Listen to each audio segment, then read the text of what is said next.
সূর্যের গালে চড় দিয়ে সূর্যের ভুল ভাঙিয়ে আবারও সূর্যদীপাকে এক করে দিল অর্জুন। হ্যাঁ বন্ধুরা, আমরা এমনটাই দেখতে পাবো অনুরাগের ছোঁয়ার আগামী পর্বগুলোতে। বিস্তারিত জানতে আমাদের চ্যানেলটি সাবস্ক্রাইব করে ভিডিওটি না টেনে শেষ পর্যন্ত দেখতে থাকুন। কুমারের ভাড়া করা গুন্ডাদের হাত থেকে বাঁচার জন্য জীবনের ঝুঁকি নিয়ে গাড়ি থেকে লাফ দিয়ে পড়ে যায় দীপা। পড়ার সাথে সাথে সেখানে মানুষ জড়ো হয়ে গেলে কুমারের গুন্ডারা ভয়ে সেখান থেকে পালিয়ে যায়। সবাই মিলে দীপাকে একটি নার্সিং হোমে নিয়ে যায়।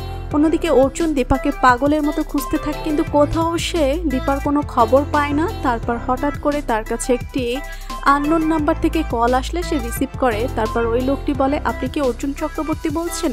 এখানে একজন মহিলা অ্যাক্সিডেন্ট করেছে, তার ফোন থেকে আপনার নাম্বারটা পেয়েছি। অর্জুন বলে, প্লিজ আপনি তাড়াতাড়ি হাসপাতালের লোকেশন পাঠান।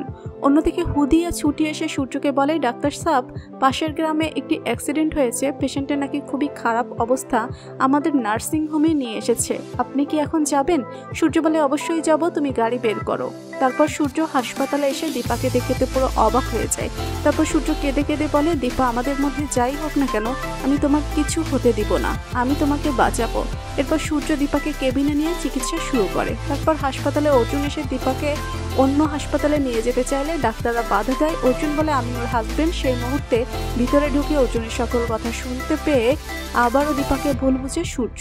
অর্জুন পেছন ফিরে সূর্যকে দেখতে পেয়ে অবাক হয়ে যায়। তারপর সেখান থেকে বেরিয়ে যায় সূর্য।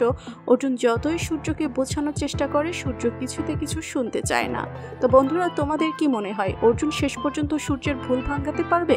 তোমরা কি চাও দীপা সূর্য আবারও এক হোক? কমেন্ট করে জানিয়ে দাও তোমাদের মতামত।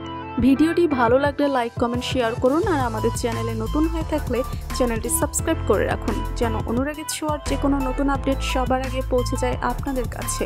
ধন্যবাদ সবাইকে।